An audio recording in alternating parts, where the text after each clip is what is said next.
I'm saying anything. Then even on top of that, with your YouTube channel and other red pill channels I've been watching as well too, help motivate me to understand that, women aren't always the focus. You feel me? Like it's more to things in life than just women, bro. And you even mentioned a couple of Bible scriptures too, because I read the Bible as well too.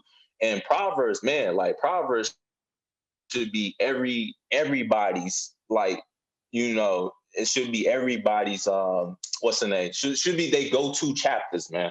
Like when it comes to like living wise and in the times that we in right now, man, and especially that one part when they mentioned about the promiscuous woman, she, in her bed with cement, luring the guys in, put Egyptian linen on there, like, you like put a little extra little 2 cents in the jar with it. I was like, she trying hard. She going hard with this one.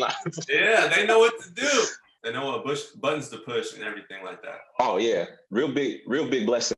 And like I really do appreciate your channel and all the other channels I've been watching, man. Like it really got me like focused. And I ain't gonna front, man. Like we all, man, and now and then you look at a nice little female, you're like, damn, like she nice. Like, man, she got a little booty on her, you feel me? But at the same time, it's like, yeah, man. At the same time, you still gotta be like, nah, bro. Like, it ain't all that sweet, So it's all good.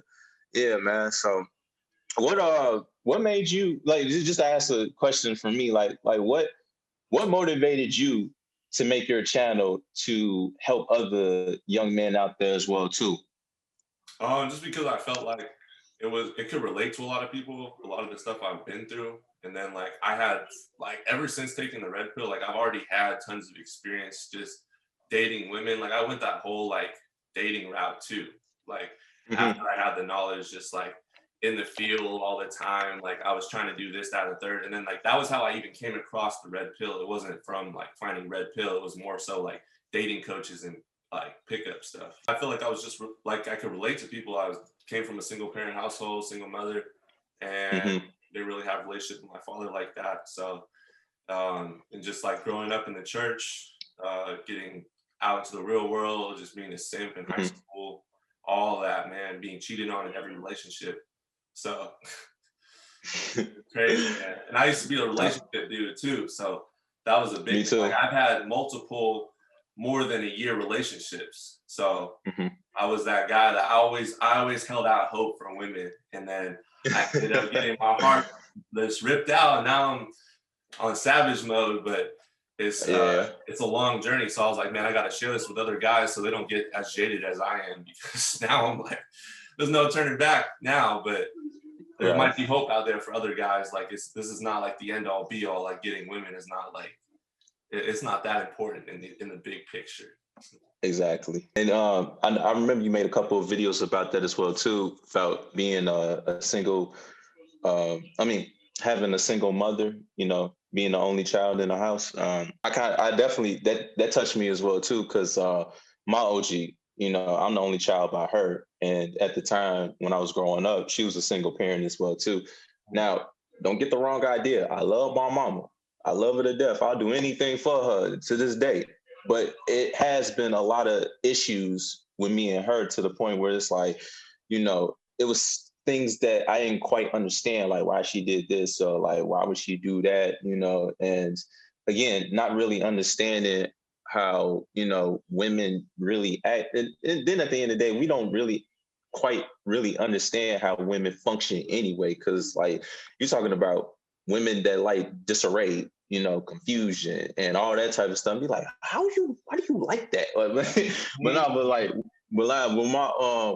my OG though, like, long story short, with her, we never really saw eye to eye a lot of things, and we always get into a lot of arguments. It even got so bad to the point I even remember she pulled out a gun on me one time, because it was an incident. Like it was an incident that happened.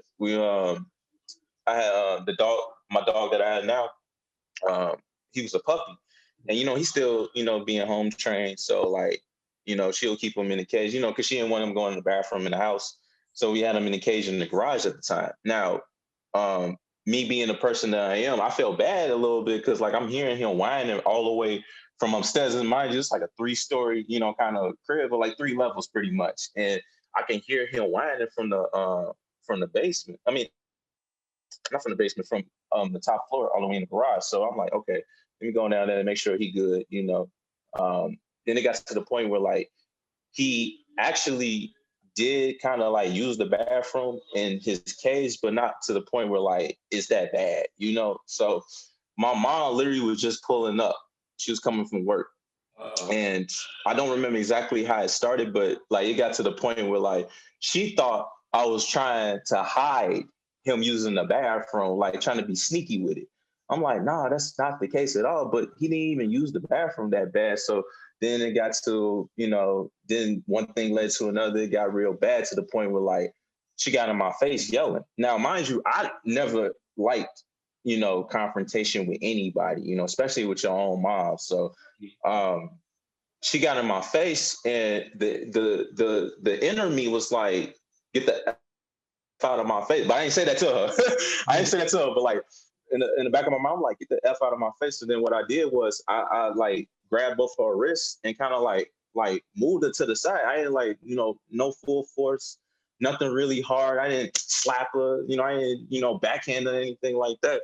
She blew that so out of proportion. She like, you motherfucking touch me. I'm like, oh shit. I was like, that scared the hell out of me. I was like, what?